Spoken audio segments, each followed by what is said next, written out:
اپنی اردو کا محافظ ہمیں خود بننا ہے، اب کوئی میر مغالب کبھی آنے نہ دے۔ دیکھیے آج 9 نومبر کو دنیا بھر میں عالمی یوم اردو منایا جا رہا ہے، اور کیوں نہ منایا جائے۔ اردو ایک ایسی زبان ہی ہے جس میں محبت کی خوشبو بھی ہے اور درد کا گہرا سمندر بھی۔ یہ زبان صرف لفظوں کا کھیل نہیں بلکہ ایک مکمل احساس ہے جو دل سے دل تک پہنچتا ہے۔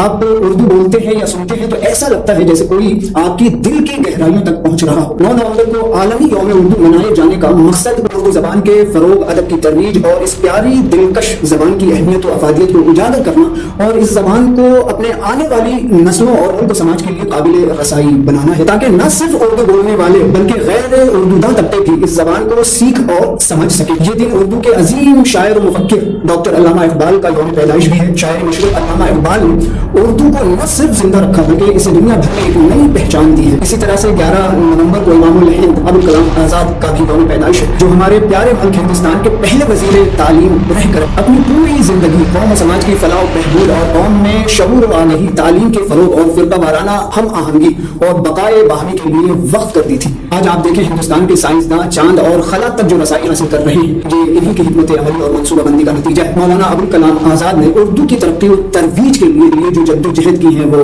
ناقابل فراموش ہے۔ اس موقع پر خون دل سے اردو زبان و ادب کی خدمات کرنے والے تمام محبان اردو کو خراج عقیدت پیش کرتا ہوں۔ مورخین کے مطابق اردو کی ابتدا 12ویں صدی میں ہندوستان میں مسلمانوں کی آمد سے ہوئی۔ اردو کی بنیاد دہلی میں پڑی، دکن تک پھیلی اور پھر لکھنؤ میں اس نے رنگ و انداز، اپنا ذائقہ اور اسلوب پایا۔ لکھنوی اردو لہجہ، ثقافت اور مٹھاس کو آج بھی دنیا میں سراہا جاتا ہے۔ اردو صرف اور صرف ایک زبان ہی نہیں بلکہ ثقافتی شناخت، ہم آہنگی اور تہذیبی ورثے کا ایک اہم حصہ ہے، اور اس کی بقا و فروغ ہم سب کی مشترکہ ذمہ داری ہے۔ اس لیے کہ اردو غیروں میں تعصب اور اپنوں میں غفلتوں کا شکار ہونے کی وجہ سے آج زوال کے دہانے پر ہے۔ وہ زبان جس کی ترقی کے لیے کبھی سر سید احمد خان اور آزاد جیسی شخصیات نے محنت کی، جس میں اقبال کی نظموں کی مٹھاس ہے اور میر کے غزلوں کا ترنم ہے، اس کی اہمیت کو آج بھلایا جا رہا ہے۔ ہماری نئی نسلوں کو اردو سے دلچسپی ہی نہیں۔ آج کی نوجوان نسل کو نہ تو اردو لکھنا آتا ہے اور نہ ہی وہ اردو پڑھ پاتے ہیں۔ انگریزی بولنے کو ہی کامیابی اور تعلیم یافتہ ہونے کا آج راز سمجھا جانے لگا ہے، لیکن میں یہ کہتا ہوں کہ انگریزی زبان بولنی یا سیکھنی ہی نہیں چاہیے،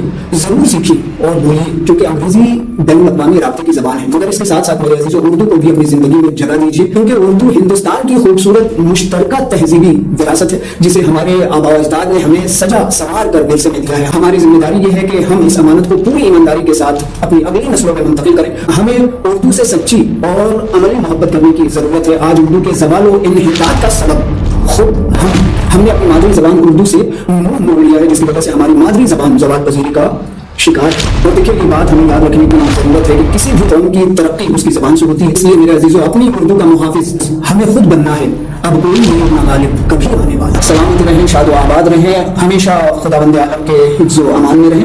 آپ سبھی عزیزوں کے لیے نیک تمنائیں اور ڈھیر ساری دعاؤں کے ساتھ تقی عباس رضوی کلکتوی۔